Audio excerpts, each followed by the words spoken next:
Olá, seja bem-vindo a mais uma Pílula Jurídica do curso Fórum. Meu nome é Daniel Amorim Assunção Neves, professor de Direito Processual Civil, e queria, nesse vídeo, conversar com você a respeito de uma previsão do novo CPC que trata da atuação do assistente simples. Assistência, intervenção de terceiro tradicional, que existia no Código 73, está mantida no Código 2015, e aí vem a questão da atuação do assistente simples, que é aquele que não é titular do direito discutido em juízo. Pois bem, esse assistente simples, ele não pode contrariar a vontade do assistido na sua atuação processual. Tem toda a lógica do mundo, porque nesse caso o assistido é o titular do direito. E se ele é o titular do direito, é ele que manda. Basicamente é isso. Ele é o titular do direito, é ele que manda. No momento em que o terceiro passa a assistir, passa a ajudar este assistido, que é a parte, autor ou réu do processo, ele tem a sua atuação limitada a essa vontade da parte. Ótimo, ótimo. Isso é a regra tradicional, está no CPC de 73, está no CPC de 2015, está em todo lugar. Perfeito. A questão aqui, entretanto, é a seguinte. Como deve proceder o assistente simples diante da omissão do assistido? Porque perceba, quando o assistido se manifesta, nós descobrimos qual é a vontade dele. E aí fica fácil para nós compreendermos o que pode e o que não pode fazer o assistido. Vamos a um exemplo. O juiz, ele intima as partes para especificação de provas. Ok?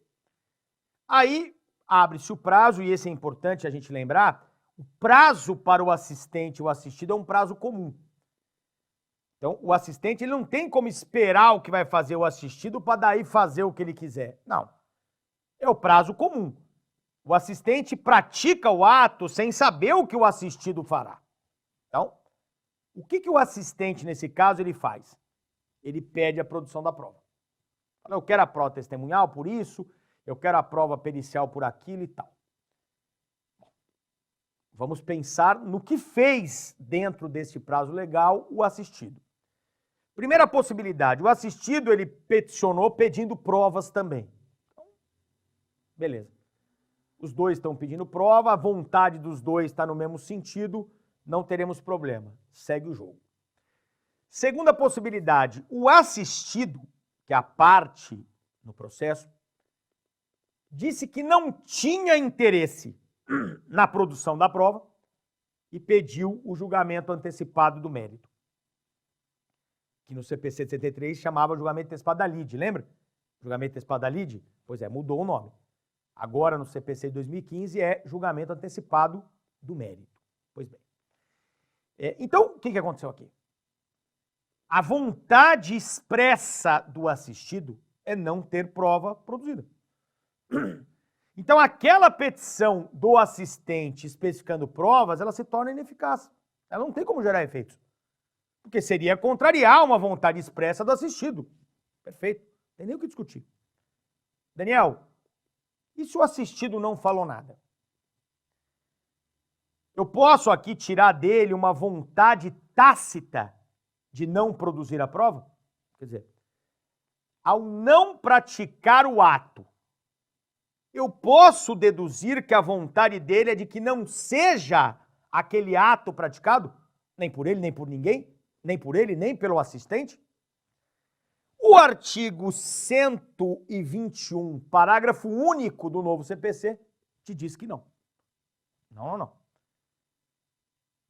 A omissão do assistido não é presunção de que não queira o ato praticado. Então, o resultado na prática qual vai ser? O assistente, ele pode atuar na omissão do assistido. Então, naquele ato que o assistido se omite, o assistente pode livremente praticá-lo. Só que é óbvio que este ato está condicionado a uma vontade expressa posterior do assistido. Então vamos voltar lá para o meu exemplo. O assistido não falou nada, o assistente pediu a prova. Aí o assistido, ele dá uma olhada e fala, legal ele ter pedido a prova, aqui eu comi uma bola, aqui vai ser legal. Quer dizer, o assistido concorda com o que o assistente fez. Aí a vida segue. E se ele discordar?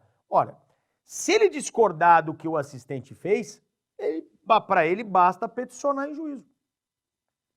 Excelência, eu não quero a produção da prova, conforme pedida pelo assistente. Pronto.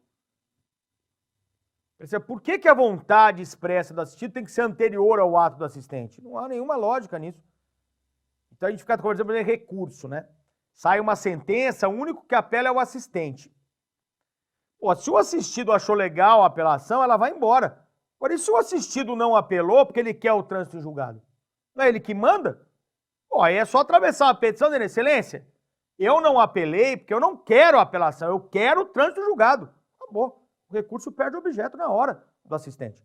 E aí o juiz vai lá, homologa e está extinto o processo. Tá? Então aqui, cuidado com a leitura desse 121, parágrafo único. O assistente simples pode atuar diante da omissão do assistido. Ótimo. Mas se eu tiver uma vontade expressa posterior a isso do assistido, dizendo não, é não. Porque ele é o titular do direito. E sendo o titular do direito, é ele que manda.